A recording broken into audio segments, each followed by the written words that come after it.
So these are two completely different sounding headphones. So which one do you think sounds better? The 990 sounds awful, really awful in the mids. Speaking of treble, it's very detailed and bright, or sometimes harsh. Also there's that boomy bass. On the other hand, the 701 is an audiophile headphone with plenty of air and detail. The sound is huge. So the 990 Premium is a loudness headphone and the 701 sounds more human. Anyway, I've divided this review into 7 chapters, so let's begin. So these are the 7 things that you need to know about these headphones. So this is Sam Cooke, number 4 on the disc, only 16. The 701 provides a more open and airy sound with a sense of freshness that makes the music feel larger and more expansive. The 701 just feels way more balanced, natural and honest. So for me, the 701 emerges as the clear winner. One of the biggest issues I had with the 990 is the way it handles vocals. They come across as recessed and muffled. It's like the singer is standing, so Sam Cooke, is standing a few feet behind the band, almost like hidden in a fog. There's a lack of presence and intimacy. Instead of feeling connected to the voice, you're like hearing a distant echo, like someone is singing from another room. This becomes especially noticeable on vocal-driven tracks where clarity and emotion should take center stage. Compared to the 701, which brings vocals forward with clarity and air, the 990 feels boxed in and veiled. It's not just a different flavor, it's a clear step back in vocal presentations.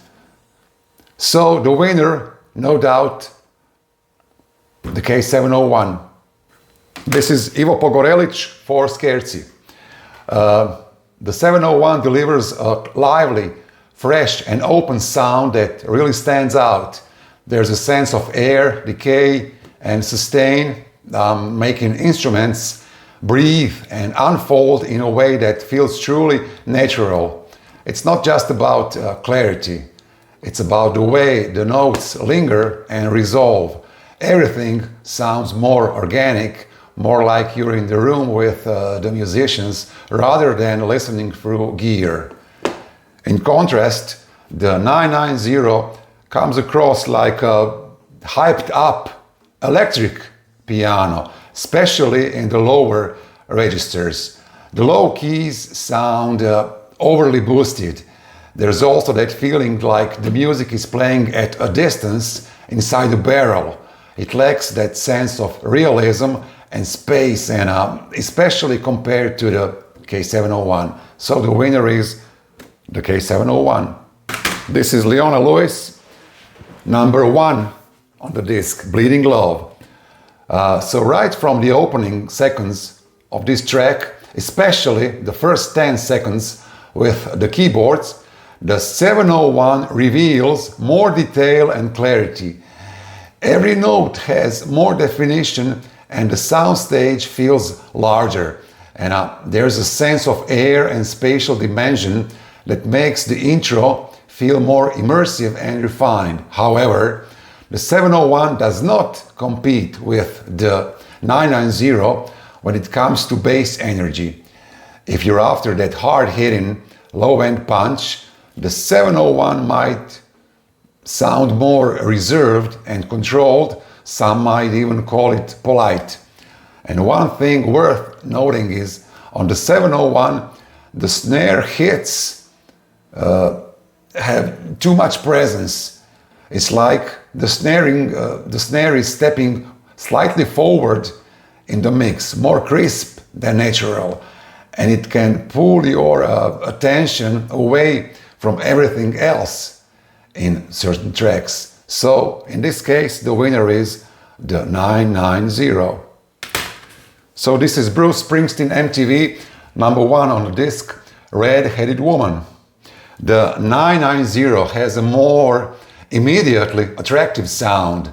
It's bold, it grabs your attention, especially with that boosted treble and bass. But once you listen closer, the vocals and guitars come across as muffled. They lack the clarity and edge you'd expect, especially when you're used to something more open and detailed. The K701 gives you a sense of space and realism that the 990 just doesn't. So the soundstage feels larger, more like natural, almost like you're standing in the front row at a live concert. Vocals and instruments have room to breathe, and everything comes together in a way that feels lifelike and immersive. So the winner is the 701. So this is George Michael, number 4 on the disc, One More Try. The 990 brings a deeper bass response. It also gives the impression of a larger, more powerful sound, especially in the low end. But that kind of bass can feel inflated, almost like it's been boosted for impact rather than accuracy. Even though the 701 does not hit as hard in the bass, it still comes out on top for this track.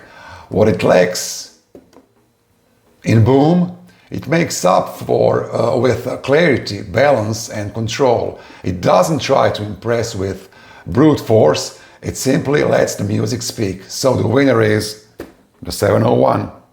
So this is Nevermind, number 1 on the disc, It Smells Like Teen Spirit. The 990 delivers a larger, more pumped up sound. The bass guitar feels heavier and more exaggerated, giving the whole track a sense of fullness, but it comes at a cost because the electric guitar sounds more like muffled and muddy, lacking bite and clarity. It's as if the energy is there, but the texture is missing.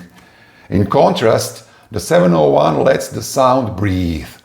There's a natural sense of space and separation where instruments feel more lifelike, but it's not perfect though. On this track, the mid-range is a few decibels too forward, so it can sound slightly harsh or aggressive, especially with vocals or snare hits. Still, it maintains a level of clarity and openness that makes it far more engaging in the long run.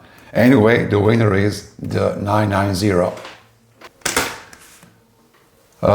This is number 14 on the disc, There Is a Reason. From the very first second, the K701 makes everything clearer, more natural sounding and closer to the real sound. It delivers a deeper soundstage, a bigger overall presentation, and vocals that feel more lifelike.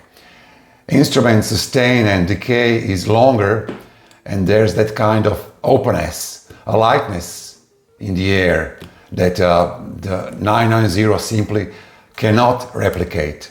The 990 may be punchier, louder in some ways, but it lacks that finesse, clarity and realism that the 701 brings to the table. So the winner is the 701. This is Faithless Insomnia. The moment you plug in the 990, everything just opens up. More detail, more bass impact, better dynamics, and an overall bigger sound. It's an instantly engaging listening experience that pulls you with its energy. But do not count the 701 out. It actually sounds surprisingly good. It brings more presence in the mids which gives vocals and instruments a forward, immediate quality. And in terms of soundstage, the K701 actually feels even bigger than the 990, more spacious, more open. Okay, true, the K701 cannot match the raw bass power of the 990, but it still holds its own with tight, punchy lows that rock when they need to. It's more refined, but not weak. Anyway, the winner is the 990. This is Chesky Records, number 27 on the disc. This, number 27, is a great, great recording of a double bass. So, with the K701, you can clearly hear the room where the recording was made. Its shape, its size, the natural reverb. There's a sense of space that makes the performance feel real and alive. The double bass tones are richer, the sustain and decay are more natural, and you can distinguish individual notes with clarity. In contrast, the 990 can sometimes sound like the music is coming out of a well, kind of enclosed and distant. It lacks that sense of freshness and air you get with the 701. So instead of an open stage, you can feel like you're listening through a tunnel with this one. So that natural bloom you hear from the body of the instrument is simply missing.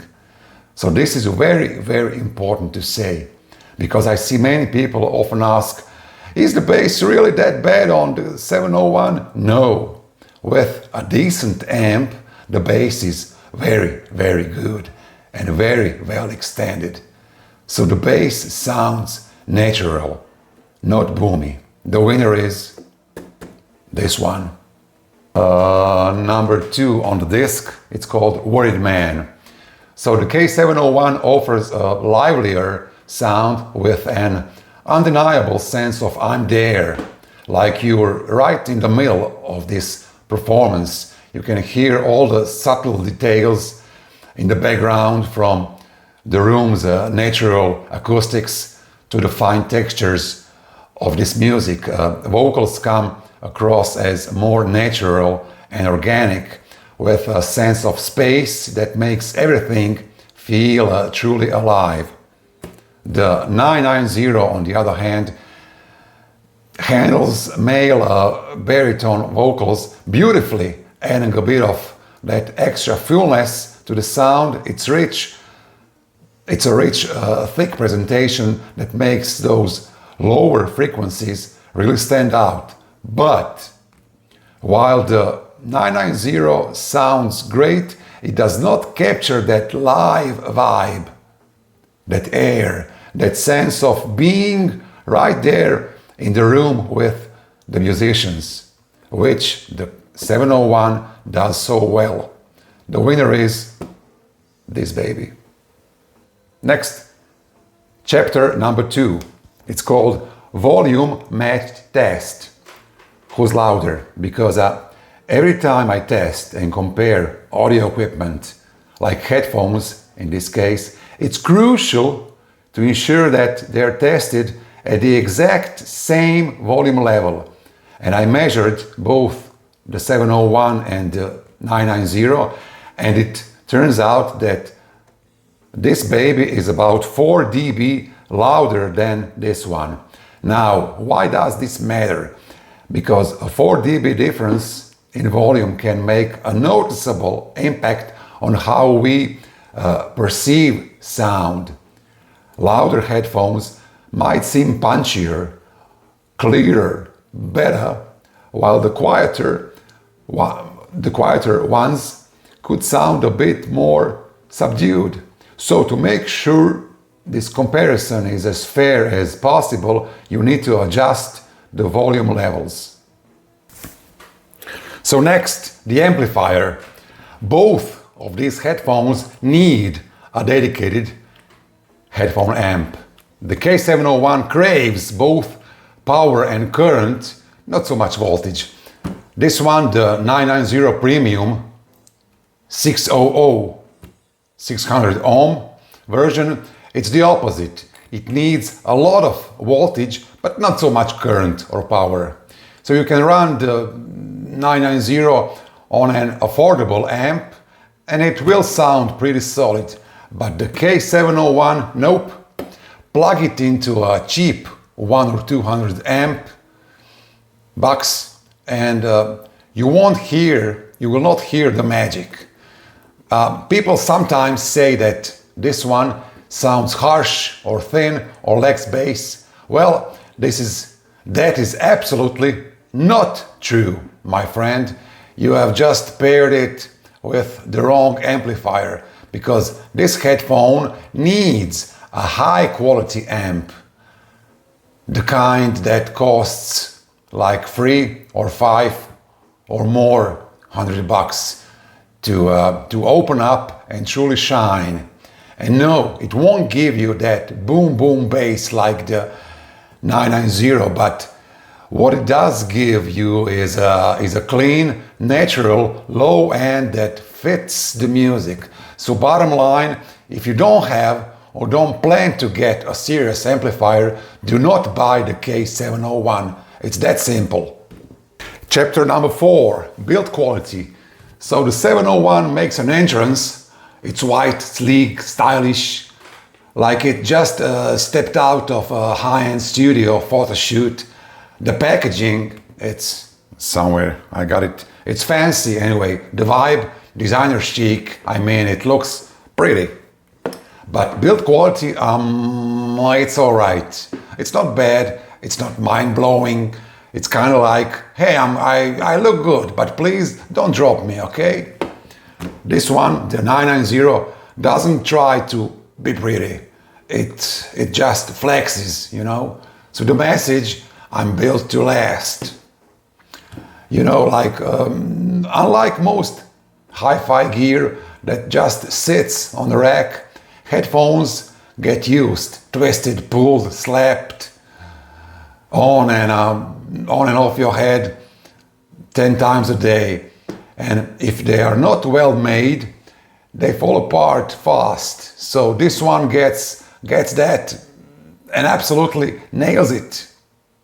And in terms of durability, this one is like, come on, come at me, bro. I'll still be working in 5 or 10 years, okay? So next, number 5 chapter, comfort. So this one sits on your head pretty nicely.